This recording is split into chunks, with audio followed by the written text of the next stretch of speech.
The throne room stretched out like something from a fever dream.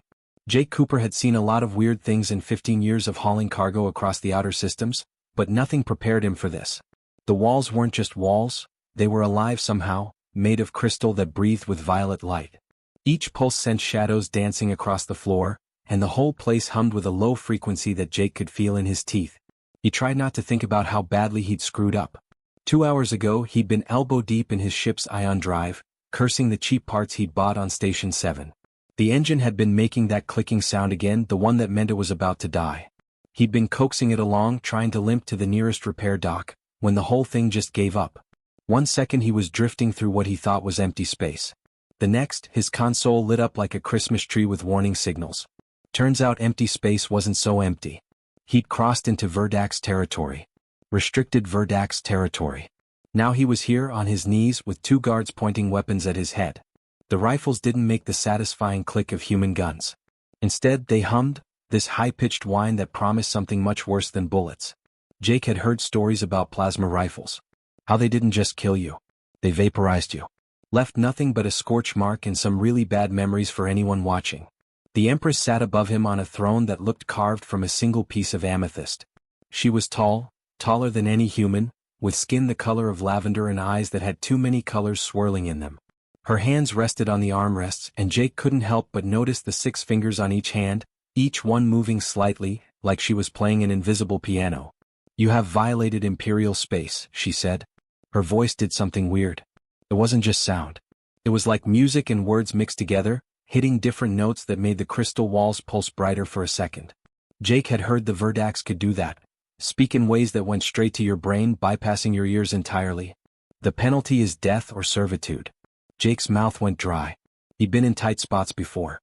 Bar fights on frontier stations. Angry clients who didn't want to pay.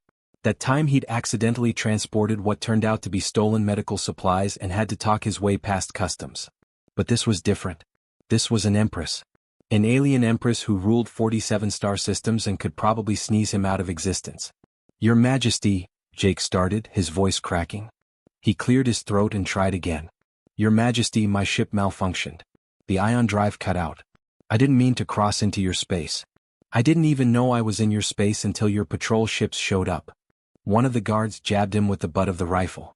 Not hard enough to knock him down, but enough to shut him up. The message was clear: speak when spoken to. The Empress didn't respond right away. She just studied him with those swirling eyes, like she was looking through him instead of at him. The silence stretched out, and Jake felt sweat trickling down his back. The throne room might have been beautiful, but it was also hot. Or maybe that was just fear. Finally she stood. The movement was smooth, graceful in a way that made Jake think of water flowing uphill. Her robes, if you could call them that, shifted colors as she moved, going from deep purple to something closer to blue. She walked down the steps from her throne, each footstep making a soft chiming sound against the crystal floor. She stopped right in front of him.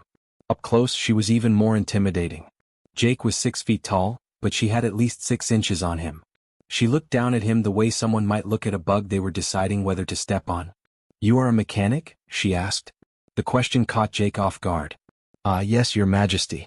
I fix ships. Drives, life support, navigation systems, whatever breaks down. Been doing it since I was 17. Stand up." Jake got to his feet, his knees protesting. The guards kept their rifles trained on him, but they lowered them slightly. The Empress tilted her head, studying him like he was some kind of puzzle. "Come with me," she said. It wasn't a request. Jake followed her through a doorway that opened silently in the crystal wall. The guards came too, their footsteps and those humming rifles never far behind. Jake had no idea where they were going or why, but he figured it had to be better than getting vaporized in the throne room. At least he hoped it was better. With the way his luck had been running lately, he wasn't going to bet on it.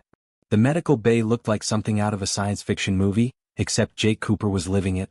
Floating holographic displays showed 3-dimensional images of organs and tissues. Robotic arms hung from the ceiling, equipped with surgical tools Jake couldn't even name. Everything gleamed with that same crystalline quality as the throne room, but this place was clinical, cold, and intimidating in a completely different way. The chief physician hated Jake the moment he walked in. Dr. Valen was his name, and he made his feelings crystal clear without saying a word. He was taller than the Empress, with silver markings running down his violet skin like someone had painted him with liquid metal. His six-fingered hands were folded across his chest, and his expression was the universal look of someone who just stepped in something unpleasant. Jake set down his toolkit on one of the examination tables. It was an old canvas bag stained with grease and oil, held together with duct tape in two places. Inside were his tools: wrenches, screwdrivers, a diagnostic tablet held together with more hope than screws, some spare parts, and the portable scanner he'd bought used 3 years ago.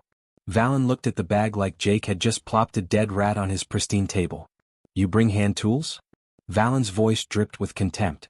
He waved at the medical bay around them. "Physical objects? Look around you, human. We have quantum scanners that can see individual atoms. We have nanosurgeons that can operate on single cells. We have genetic resequencers that can rewrite DNA in real time." He pointed at Jake's bag. "What could your primitive equipment possibly offer that our technology cannot?" Jake had dealt with plenty of know-it-all types in his career. Station engineers who thought their fancy degrees made them better than a grease monkey like him. Corporate repair chiefs who looked down on independent contractors. This was just more of the same, except this guy could probably have Jake executed with a word. "Show me her scans," Jake said, ignoring the attitude. Valen's eyes flashed with annoyance, but he gestured.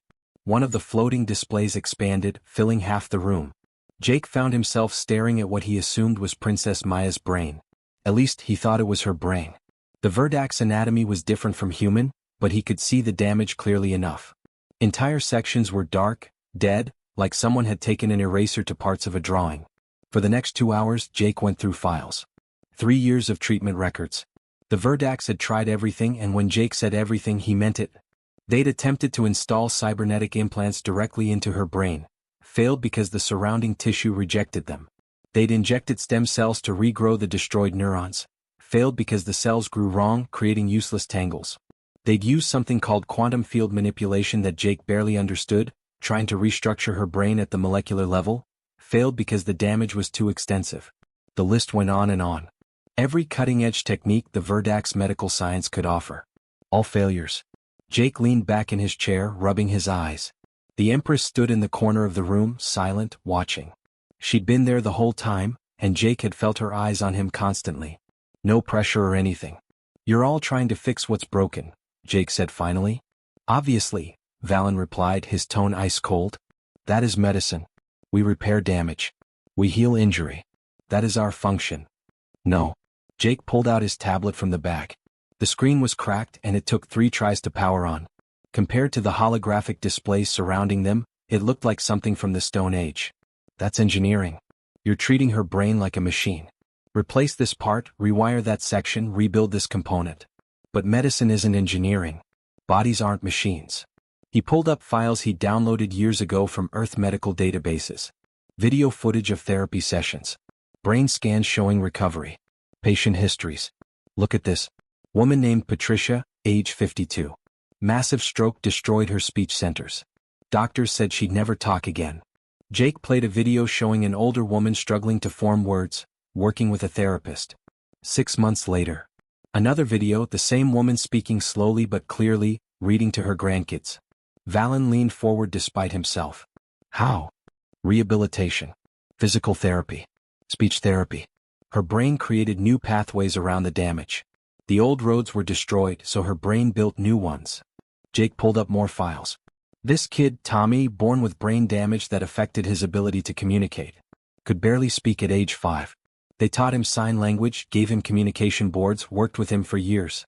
By age 12, he was in regular classes, using a combination of speech, signs, and technology to communicate just fine. "I do not understand," Valen said slowly. "The damage was permanent. How did they recover?" "They didn't recover. They adapted."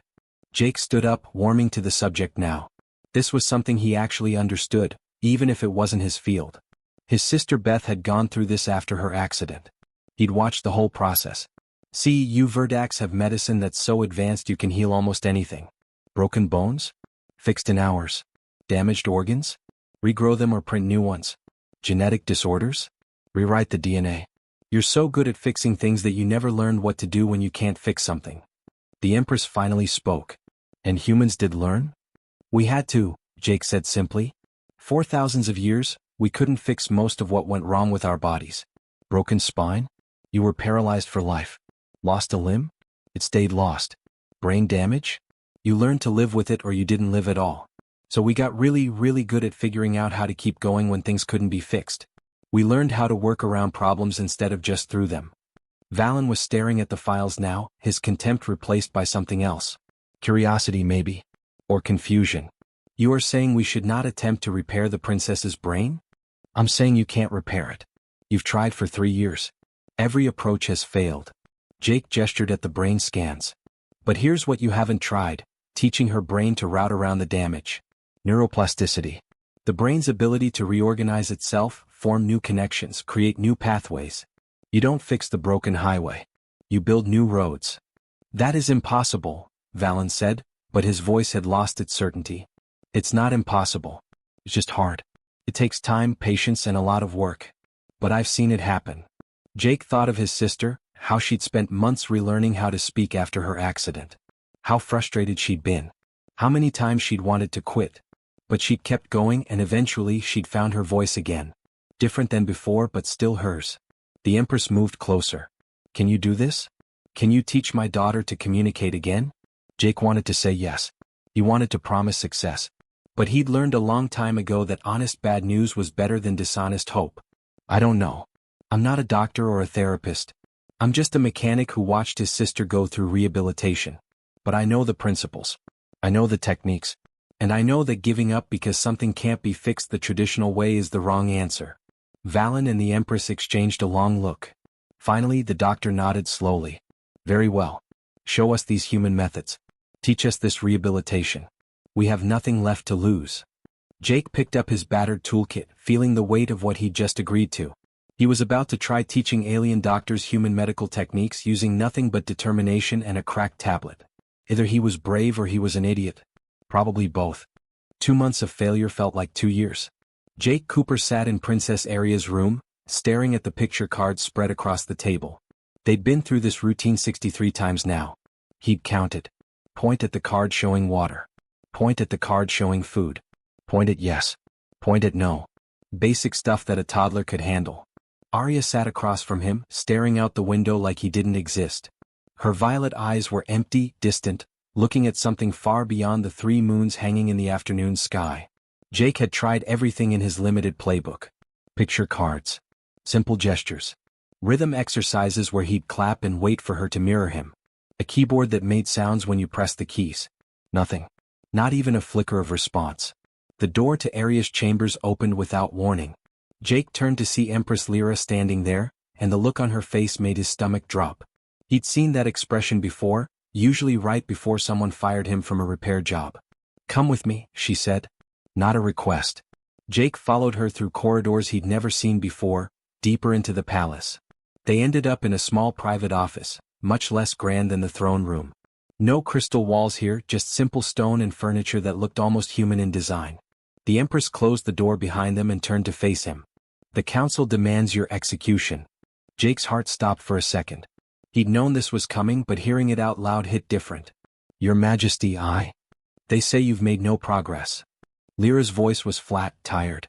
That you're wasting time with superstitious human rituals.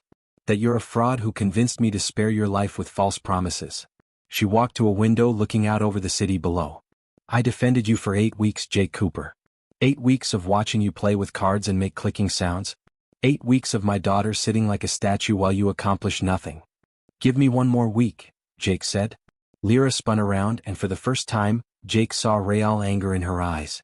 I have given you 8 weeks. Do you understand what that means? I am an Empress. I rule 47 star systems.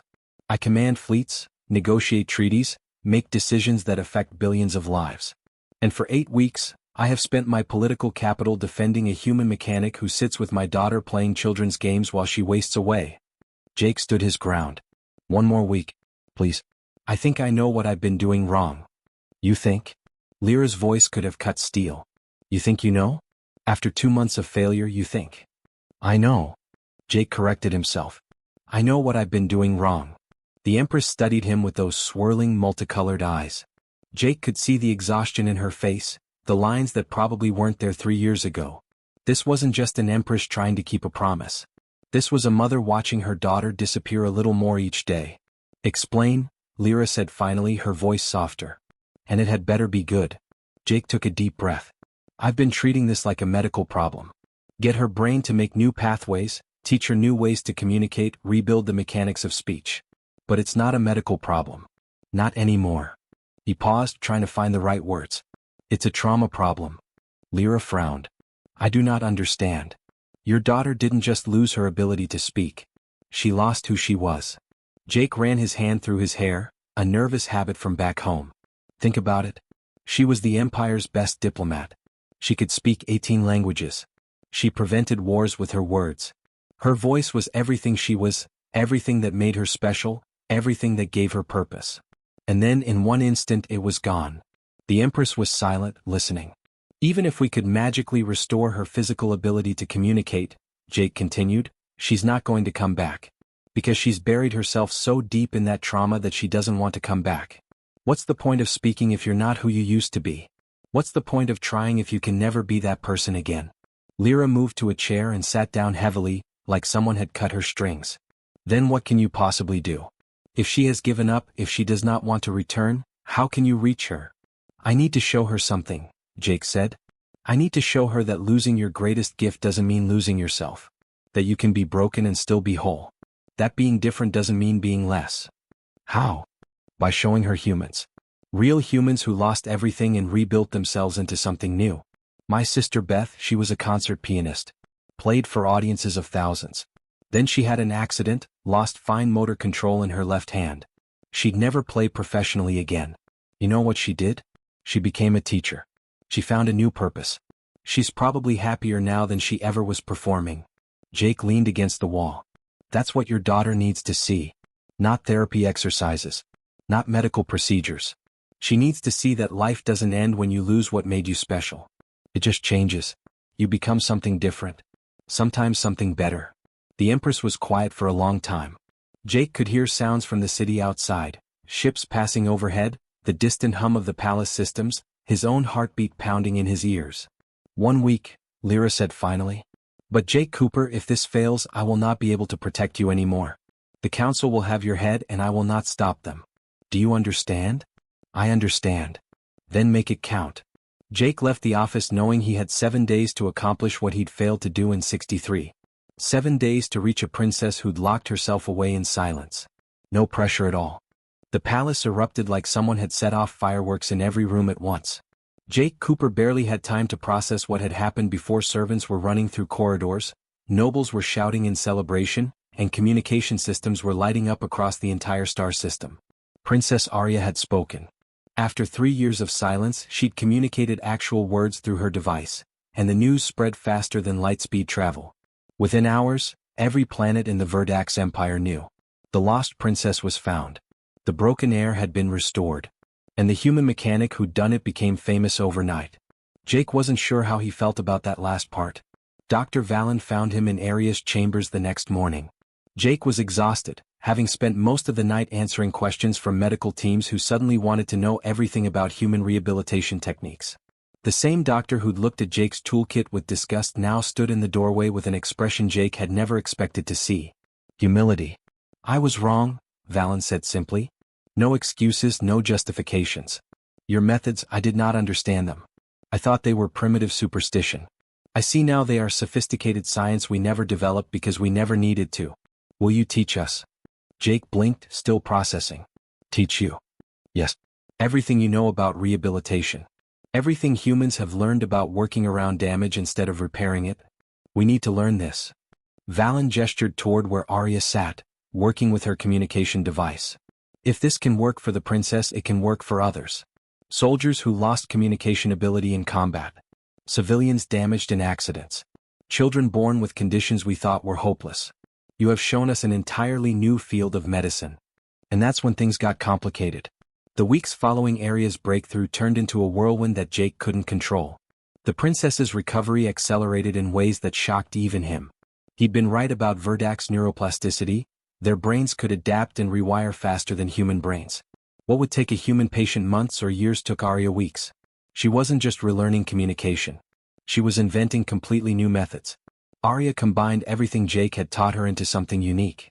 She used her communication device for complex thoughts, sign language for quick responses, and her emerging vocal ability for emotional expression.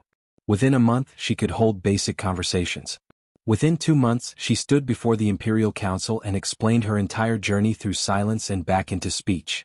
Jake watched from the back of the council chamber as Princess Arya described what it felt like to be trapped in your own mind. How the silence had been like drowning in an ocean with no surface. How Jake's methods hadn't just given her a voice back, they'd given her hope that she could still be someone, even if she was different now. The council gave her a standing ovation. Jake slipped out before anyone could make a big deal about him being there. But Arya found him anyway. She always did now. The princess started spending every waking moment learning from Jake. Not just practicing her own communication, that part was going fine. No, she wanted to learn everything about human rehabilitation techniques.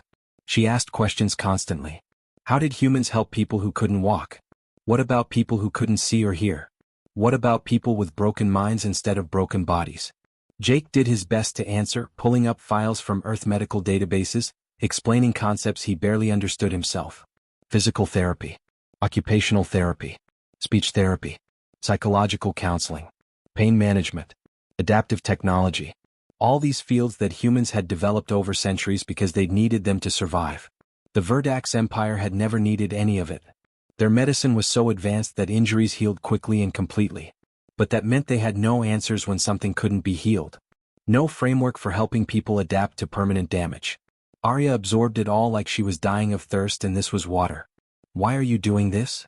Jake finally asked her one evening. They were in what had become their shared workspace, surrounded by medical texts and research papers. You're recovered now. You can communicate. You could go back to being a diplomat, return to your old life. Arya's hands moved in the sign language Jake had taught her, modified for her 6 fingers. Her device translated as she signed, because I was lost. And you found me. Now I want to learn how to find others. She pulled up reports on her display screen. Thousands of them. Soldiers across the Empire who'd lost the ability to communicate after combat injuries. Civilians damaged in industrial accidents. Children born with neural differences that Verdax medicine couldn't fix. All of them written off as hopeless cases because the Empire's advanced medicine couldn't heal them. They are like I was, Arya signed, her hands moving with passion. Lost. Forgotten. Given up on. But you didn't give up on me. Why should we give up on them? Jake felt something shift in his chest. He'd started this just trying to save his own skin, trying not to get executed for a navigation error. Then it became about helping one princess because her mother had begged him to try. But now he realized what he'd actually done. He hadn't just helped Arya. He'd shown an entire civilization that their definition of medicine was incomplete. That healing wasn't just about fixing damage, it was about helping people live with what couldn't be fixed. You want to help them, Jake said. It wasn't a question. Arya nodded, and for the first time since Jake had met her, she smiled. A real smile, bright and full of purpose. She signed, I want to learn everything you know. And then I want to teach others. No one should be lost like I was. No one should be given up on. Jake looked at the reports on the screen, thousands of people waiting for help that didn't exist. Then he looked at Arya, a princess who'd found her purpose in the worst experience of her life. All right, he said. Then let's get to work. Neither of them realized they were about to start a revolution. 6 months felt like both forever and no time at all. Jake Cooper stood in the main corridor of the Verdax Rehabilitation Center, still trying to wrap his head around the fact that this place existed. The building occupied an entire wing of the Imperial Medical Complex, bigger than any repair station Jake had ever worked at. The design was his, a weird hybrid of human rehabilitation concepts and Verdax technology that shouldn't have worked but somehow did. Therapy rooms lined both sides of the corridor, their doors open so Jake could see inside. Training centers where staff learned new techniques. Research labs where doctors studied neuroplasticity and adaptation. Living quarters for patients who needed long-term care, designed to feel like homes instead of hospital rooms. Everything was clean, bright, and filled with the kind of hope Jake hadn't felt in a long time. Staff moved between rooms with purpose. Dr. Vallon led a team of physicians through a training session on neuroplasticity, explaining concepts that would have sounded like magic to them a year ago. In another room, a therapist named Rebecca, recruited all the way from Earth after Jake had put out a desperate call for help, taught sign language to a class of Verdax medical students. Their 6-fingered hands struggled with some of the gestures, but they were adapting, creating their own variations. And there was Princess Arya, working in the assessment center like she'd been doing it her whole life. She met with every new patient personally, using her own experience to connect with them in ways no one else could. Impressive, isn't it? Jake turned to find Empress Lyra standing beside him. She had a habit of showing up unannounced, wandering through the center like any other visitor. The first few times, it had terrified the staff. Now they were used to it. It's bigger than I imagined, Jake admitted. When we started planning this, I was thinking maybe one floor, a dozen staff, help a few people. This. He gestured at the bustling center around them. Sometimes I still can't believe this is real. That I'm not going to wake up in a cell somewhere waiting for execution. Lyra smiled, that subtle expression that made the crystal walls pulse slightly brighter. You changed everything, Jake Cooper. Not just for Arya. For all of us. She started walking and Jake fell into step beside her. We were so advanced, so proud of our medical technology. We could regrow organs, cure diseases in hours, extend lifespans far beyond what nature intended. We thought we had conquered medicine itself. But you hadn't, Jake said quietly. No. We were so advanced we forgot how to be humble. We could heal bodies, but we had forgotten how to heal people. There is a difference, and you showed us what it was. They passed a room where a young Verdax soldier sat with a therapist. His military uniform identified him as combat infantry, and the reports Jake had read said he'd lost all ability to communicate after an explosion during a border conflict. The Verdax military had been ready to discharge him as disabled, unable to serve. Now he was learning sign language, slowly but steadily rebuilding his ability to connect with others. In the next room, a child worked with adaptive technology. She'd been born with neural differences that Verdax medicine couldn't fix. Her parents had been told to accept that she'd never communicate normally. But normally was a stupid word anyway. The kid was using a customized communication device, expressing complex thoughts through a system designed specifically for how her brain worked. An elderly Verdax patient in another room was learning sign language from scratch. Her instructor showed her a complex gesture and she tried it, failed, tried again, and then got it. The old woman's face lit up with joy and she laughed, an actual laugh of pure happiness. Such a simple thing, learning to move your hands in a specific way. But for someone who'd been voiceless for years, it was everything. Jake and Lyra stopped at an observation window overlooking the main therapy floor. Down below, Princess Arya sat with a new patient. The woman looked defeated, shoulders slumped, eyes distant. Jake recognized that look. He'd seen it on Arya's face 6 months ago. Arya's hands moved in sign language, her communication device translating the gestures into spoken words that filled the room. I know you feel lost. I was lost too.